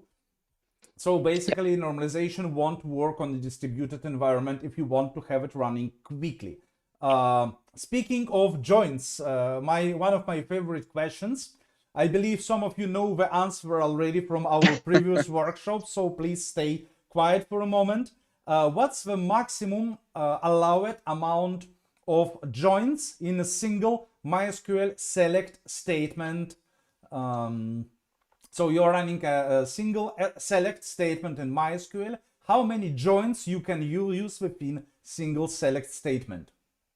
2 digits. Yeah, Cedric gives you a hint. But hey, that's not fair. That's not fair. Don't give them hints. I mean, like, there are some very interesting answers coming in Oh, hey, sometimes. let's play a game, okay? I give a number and you say if it's more or less, and everybody play the game. Okay. So I want to see the answer in the YouTube chat. 64. Oh, that's close. That's close. That's close. So it's more than 15, less than 64. I will give you an answer already. It's 61. Can you imagine a select statement with 61 joins? I've seen it once in my life. It's awful. So maybe it's changed in the modern MySQL versions. It was 61 some years ago. And that's the point where you start to need the denormalization, even if you are running on a single host. If you run on the multiple hosts, you do need denormalization from the very beginning. So denormalization helps with quick reads, simple reads. And it makes your work on the write time harder because you will have to do multiple writes. And as we don't have, Cassandra is no relational database, we don't have foreign keys, so you have to take care of the data integrity at the application layer. You don't have things like on delete cascade anymore. Sorry.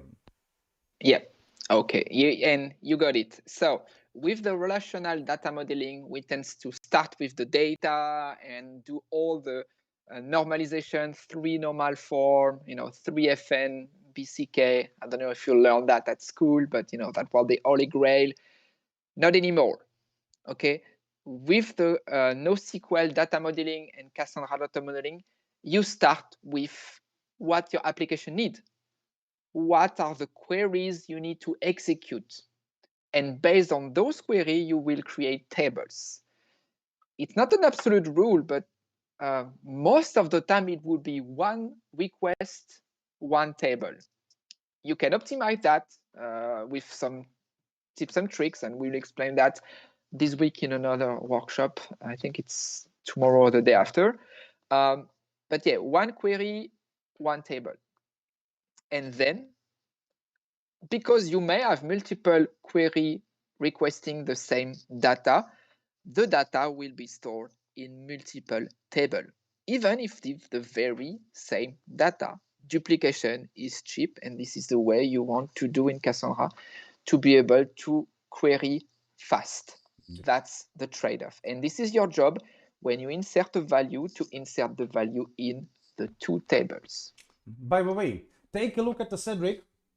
Directly under Cedric, you have the subscribe button. That's a button to push right now because we have so many newcomers today. Push that button if you are on YouTube, if you want. Go to YouTube DataStax developers and again push this button. So we explain exactly how you model your data tomorrow and on Thursday, and we really invited to watch the data modeling process from the beginning till the end, because now we are running like at the full speed, double time, through the pretty complex process, which is very important to understand. Yes. Okay. So we on this YouTube channel, we do have a courses, is also available on academy.datastax.com. It's not, there is no magic. There is a well-defined process to find what the good Cassandra data model look like. I will give you a sample, but now then you can apply the same logic with multiple use cases. So you need entities and relationship as for the relation world, but we just told you is not enough. You need the queries because you will build the tables based on the query. So let's take a sample. On the YouTube platform, a user can comment multiple video, and a video can be commented by multiple users. Boom, now you do have a many-to-many relationship. But I told you there is no foreign key. So obviously there is no association table in the Cassandra world. So how do you do that? How do you do many-to-many? How do you do one-to-many? Okay, one-to-many is not difficult. I could tell you right away. In a Cassandra table, an attribute can be a scalar, int, string, decimal, whatever you like. But an attribute can also be a list, a set, or a map. Could be multi-valued. So when it's one-to-many, is a user can be part of a group can have multiple users. Then you will have as an attribute the list of the values. Easy, easy, easy. Here is a bit more advanced, many-to-many. How do you do that? How do you get all the comments for user and all the comment for video, knowing that it's many-to-many user to video? Well, first, think about your entities and relationship. Here they are. I put emails and attributes on the user, on the video, ID, title, description. Even on the association here, you do have some attributes. Okay, that's one input we needed, entities and relationship. With that, you can do relational, but you cannot do NoSQL. NoSQL, you need the queries. What are those queries? One query, find all the comments related to a user based on its identifier, get most recent first. So this query is really, you are on the user profile page and you want to list all the comments related to this user. So you will use the user ID in the where clause and you want the list of the comment. And maybe you want to sort the result by date and get the latest first. And the second query, get the comments related to a video and get the more recent first. So the second query, or WF1, is really the comments you will have below a video in YouTube. Multiple comments for the same video, ordered by date and having the latest at the top. Okay, we do have the entity relationship, we do have the query. Let's build the data model. So, two queries, two tables. Comment by user, because we are queried by user, comment by video. Rule number one, comments by user. So in the where clause, we will provide user. So anything that identifies the user should be part of the primary key, and even the partition key, because we want the comment for a user. So we will have everything that identifies a user as partition key for the first one, and the second one, everything that identifies a video as partition key. So this is what it looks like. So this is what we call a Chetboko notation. So K code for the partition key. So it's comment by user, user ID, which is a unique identifier, is enough to ensure unicity of the user. So, okay. And then we told you we would like to sort the comment by date. So user ID, comment ID would be totally enough, but then they would not be sorted. So we need to also add this creation date and have an ordering desk to get the latest first. This is my query, get the comment for a user. This is my query, get the comment for a video. Take a breath, look at those two tables. This is exactly the same data. There is not even a single field of difference. But because we do have two different queries, we do have two different tables. Okay, and last part of the process is associating the physical field type. So ensure unicity, user ID. Comment ID, well, we saw comment date, which is a timestamp, and comment ID, which is ensure unicity. In the Cassandra world, there is a type named timeUUID that code both for timestamp and UUID. So that's pretty convenient. You can sort with that timeUUID. Okay. Hope you pay attention about this type. Just saying. Okay. And then in the end, we got these two tables: comment by user, comment by video, and now you see it look like what we did for the user by city. By something, the something is part of the primary key and even coding for the partition key. And then how do you want to sort? How do you want to filter?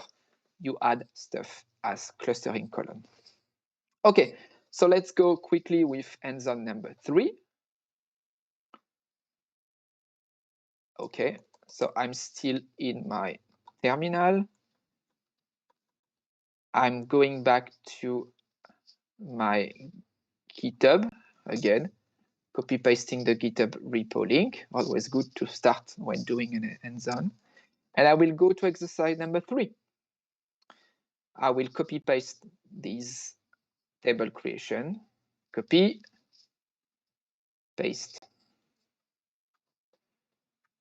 Okay, I do have my 2 tables. And now if I describe my key space, we should have 3 tables. User by city, that we did for exercise 2, user by comment by user, and comment by video. Okay.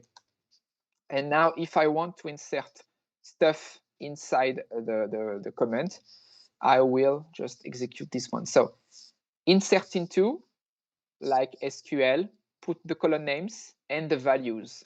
And UUID can be generated with a function name UUID. I will show you that.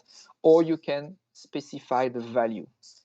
A time UUID is get with the function now and more, more value. So if I simply copy paste these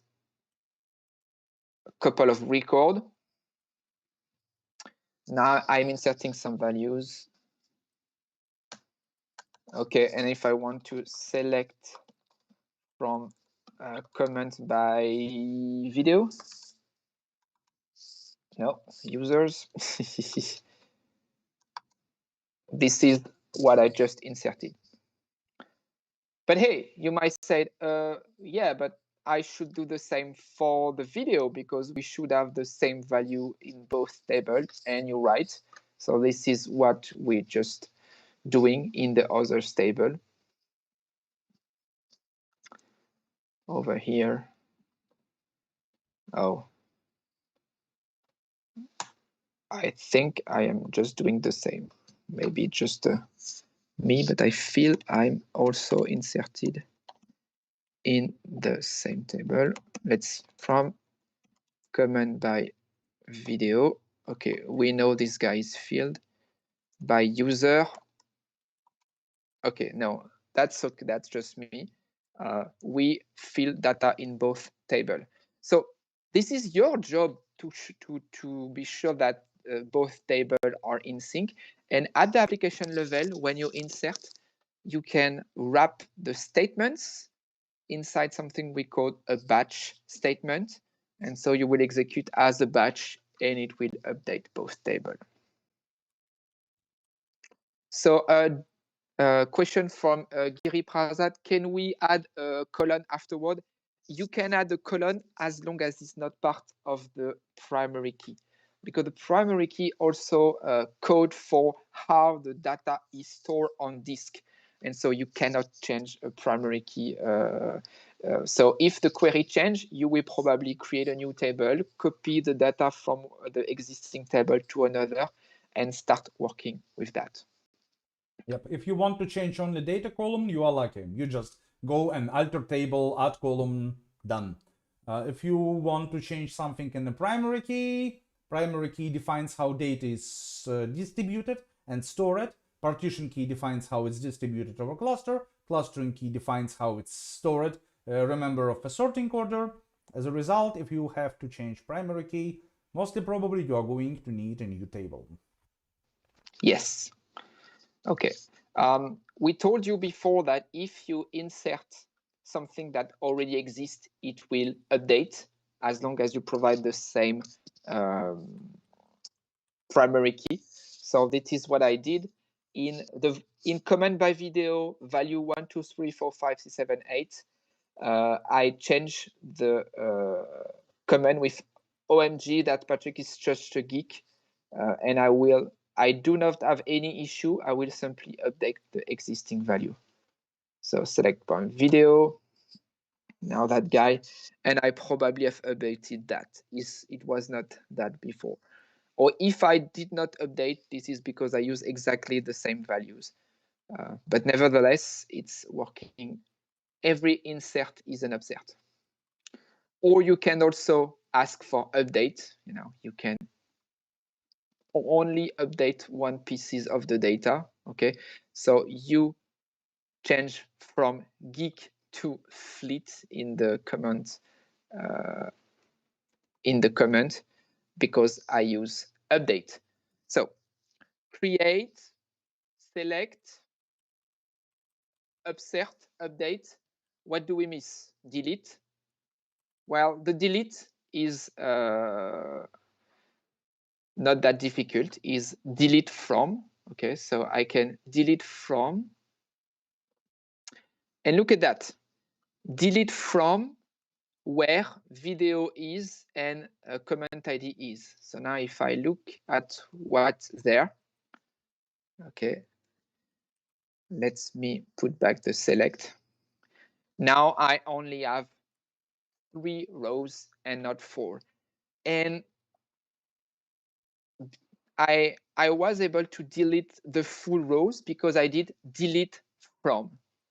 But I can also simply delete just a value, and I will do delete the list of the column I would like to empty from and provide the primary key. Do we have an example here? Not really. Not really, but I could probably do something like delete from where video ID is 11111 and comment ID is tac tac tac tac. I think it's about the same. No, I should copy that, paste that here. Okay, so let me delete that. Oh, okay, it's not the best for copy paste, I guess. But anyway, I will show you just a little more slide and we will play the game. It's now, okay. Copy paste is not, I will go open another one. Okay, this is my delete statement. And what I would like to delete, I will probably just delete comment and not the full rows now. So I will delete the comment from comment by video, where video ID is, let's say, this, and the others, 1, 2, 3, 4, 5, okay. And comment ID is the stuff I was not able to copy until now. So comment ID is that, okay. And comment is not part of the primary key, so I could empty it. And now if I execute that, no, the C, yeah. I told you I'm not good at copy paste. Okay, copy, paste. Stack Overflow driven development. Yeah, you said it. Okay, paste, remove the A. Woof. Yes. And now I select that guy. All right, and see, I have simply deleted one value. Adding columns on the Cassandra table is not a big deal because the new column will be added with the value null, which is empty. It does not use any space. If the value is not filled on disk, you do not store anything. This is a neat way to have some dynamic data model. Okay, so we are running out of time. So simply put, now when you need to build application on top of Cassandra, you will use drivers. Drivers available in multiple languages. Okay, drivers are open source and available in Java, Python, Node, Ruby, C, C#. We had a question before about how for the R language, you can also leverage on JDBC driver if you want to. The drivers provide everything you need to create, read, insert, delete, and do the mapping from object to the tables if you need to. As a sneak preview, I simply wanted to show you that this year at DataStax, we released something called Stargate. Stargate is just a gateway that you will put in front of Cassandra that will still allow you to use the driver. So nothing changed for you using the driver, but we also now expose the same functionality as the REST API and as the schemaless API and as the GraphQL API. And you know, those API are available on Astra. And Astra also provide yet another API called the DevOps API. So when you want to develop on top of Cassandra, you now have your Astra instance. And so if I go there, I go to connect. I would like to connect to my database. If you want to use the drivers, here they explain you how to do so in Java, what dependency to add, which parameter to provide, how to connect. Okay, that's the regular old-fashioned. But as Stargate is included in Astra, you also have this document API that expose a Swagger UI. I don't know if you are a JavaScript developer, but that's pretty neat to start using Cassandra with just the Swagger API. But not only that, you also have this GraphQL API, and Astra provide a playground for you to start executing queries in GraphQL. So that's pretty cool, including out of the box. But I'm not selling. We told you we are not marketing guys. Stargate is available. It's open source. You can run that with your accept all cookies. You can run that with your local Cassandra. It's working like a charm. It's just that it's included there. So if you want to build something, you can go the easy way using those APIs. Yep. But Sorry, one of the early adopters of Stargate, and actually people who were using similar approach for a long time are Yelp.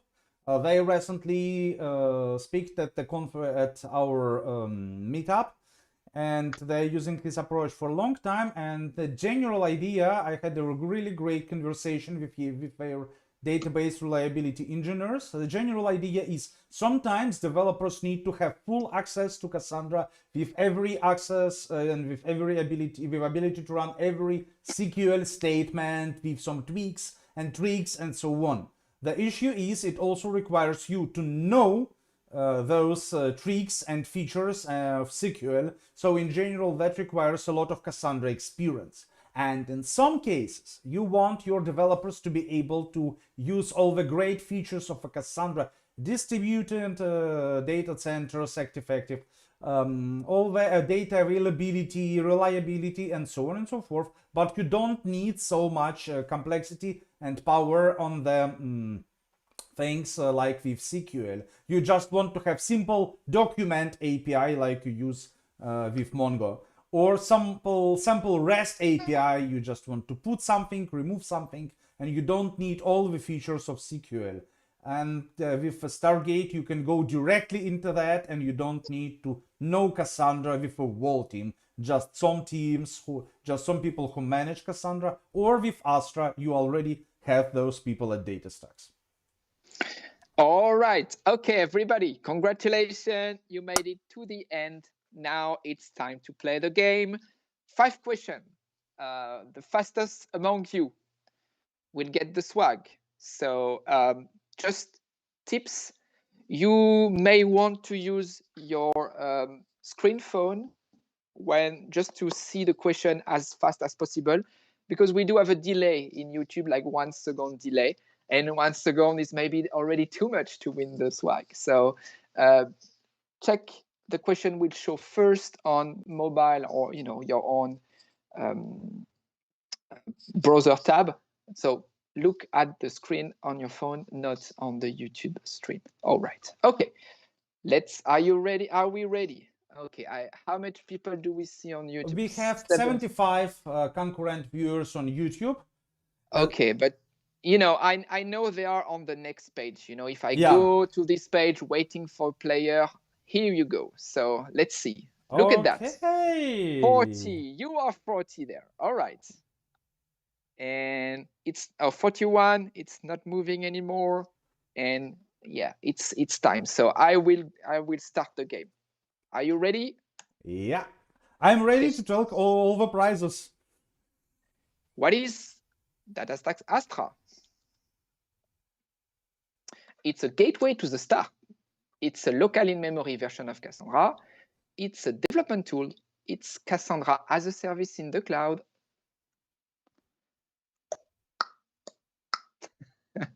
Where is the little music next time? Music. Oh, yeah. Yep. David is a specialist of music. So all right.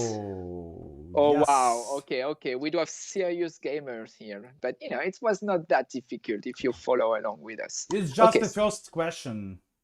Okay, who was the fastest? Let's go to leaderboard. Raul Singh was there. Okay, hi Raul. we saw some names that we used to. Okay, Matteo, Ayo. Come on, Ayo, you already win some. Yeah. I mean, feel free to participate, but if you have won already, we move this winners list one down for so everyone can win the swag even if they didn't participate before. And Alex, is it you? No, yeah, it's me. I'm going to take all the prizes, you know. Oh yeah, okay. No fair on the computer, yeah. But I am the one starting the question, so you know I could be the first. Okay, are we ready? Calm down. Let's go. Yeah, thank you. Just kidding, Lion. Just kidding. What types is used to store both an ID and a timestamp? Sounds like an exercise we did. So timestamp ID, all the things one ID, time UUID, time ID. Yeah, this one is harder because we didn't spend too much time on that. Oh yeah, I think we repeated ourselves twice or third. So yeah, see, not that difficult. Yeah, good job. So correct answer is time UUID indeed, and not timestamp ID. So. Tick. Okay, who was the fastest one this time? Oh, it's super close. Wow, okay, it's so close. Joe was the fastest one, getting to the top 10. Yes. Good job, Joe. Okay. Question number 3. Are we ready? 3, 2, 1, go. Answer fast to get more points. What is a primary key? Yeah, what is primary key? Same as partition key. Who wrote the question? Uniquely identifies a row. It's a column. In the partition key, it's the main house key. Probably the last one, right? Yeah, definitely. It's a very important one. Oh, wow. Yeah, you are very strong, all of you. Yeah. Good job. It's indeed primary key uniquely identifies a row. It's not the same as the partition key. It can be the same as a partition key, or kind of primary key can consist only of the partition key, but it's not the same, and it's definitely not a column in the partition key. It's not. Okay. Who was the fastest this time? It's like new names, right? Slim. Yeah. I don't say I saw Slim before. Wow. Good job. It's just changing. Wow. Good job. Okay. Raul still there? Okay. Ravi, Danilo, Ercilia. So great. All right. Okay. Question number 4 over 5. Ready? Go. Okay. What is the partition key now? Yeah, let's see if this one is harder for you. Okay, designated field in your table structure to partition your data, a consecutive number applied to each new record, the key to partitioning the reality from the next. Come on, an optional tab field for optional partitioning. Okay. That was easy again. You are thoroughly listening. So great work, great job today. Yeah, I think we did a great job, Yeah, Alex, they today. did a great job listening. Yes.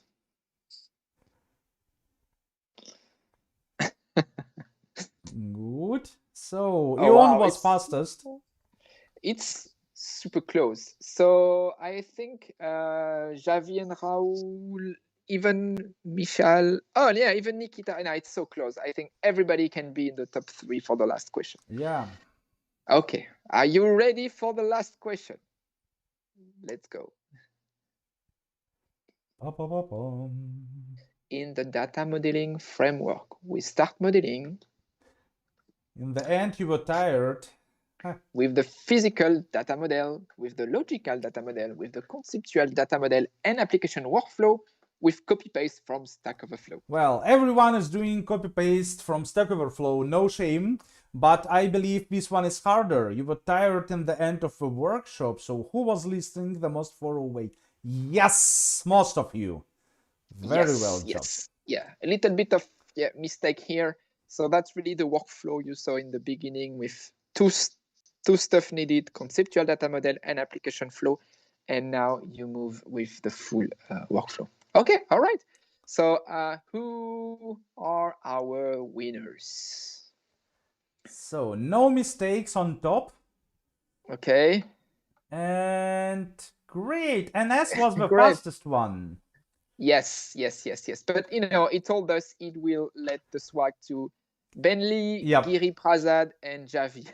So Ion is a winner today, but he has won already. So we are sharing. So we are moving prizes places to second, third, and fourth, and therefore BNLI, Giri Prasad, and Javi are getting their prizes.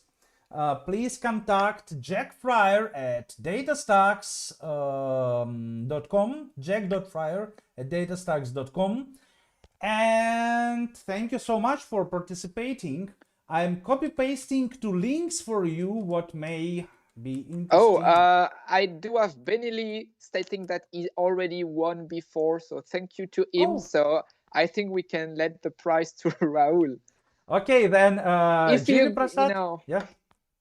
Now that's good to let everybody get a prize. Yep, Giri Prasad, Javi, and Rahul Singh then third, fourth, and fifth places. Congratulations. Great. Sorry, Gurav. Sorry. It was really close, but not this time. No, anyone else? Okay. No, okay.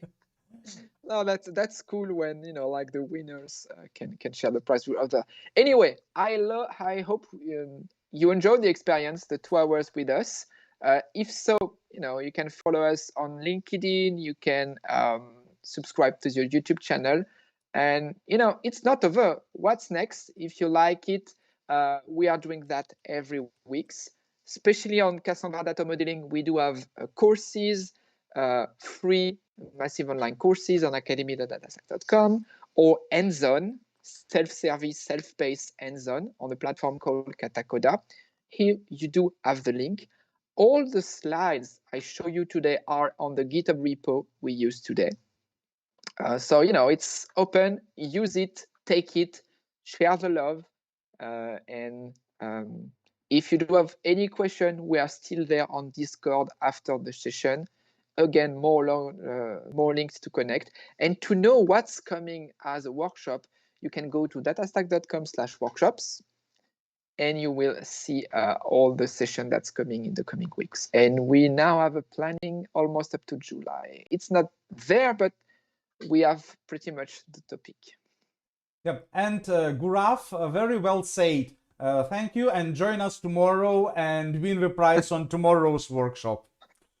Okay, I will put some exact question for you, Gurav, then. Good. We spent almost 2 hours together. So I pasted the links to our LinkedIns. We are almost colleagues now. So add us on LinkedIn. Please. Yep. And with that, we are done. A bit late, like 10 minutes, but it's not a big deal. I hope you enjoy the experience, and see you soon. Thank you so much, and it was indeed a great experience for us, and I hope it was great experience to you. We enjoyed every minute. Thank you for the amazing questions. If some of your questions weren't answered yet, please find us on Discord or at the community.datastax.com, and we will happy to proceed. You are amazing. So nice quiz today. I mean, so many people answering correctly. That's incredible. And Indeed. See you tomorrow, Ben, of the data modeling. See you all. Have a great day. Bye. Bye. Been through a couple of shipwrecks, so glad it's over with my ex. But we stay afloat cause you're my index. Seeing clearly now, don't need Windex. Zooming in what's important, I don't need the context. I know less is more when you keep my data in check. Hey, I think you're the best for me. Hey, cause you help me see. Whoa, cause you're my index. Whoa, my data's in check. Cause you're my index, index.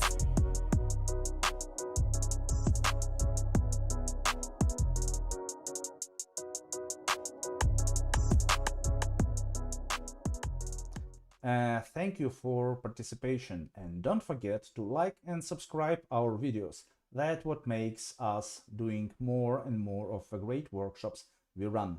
Thank you, and see you tomorrow.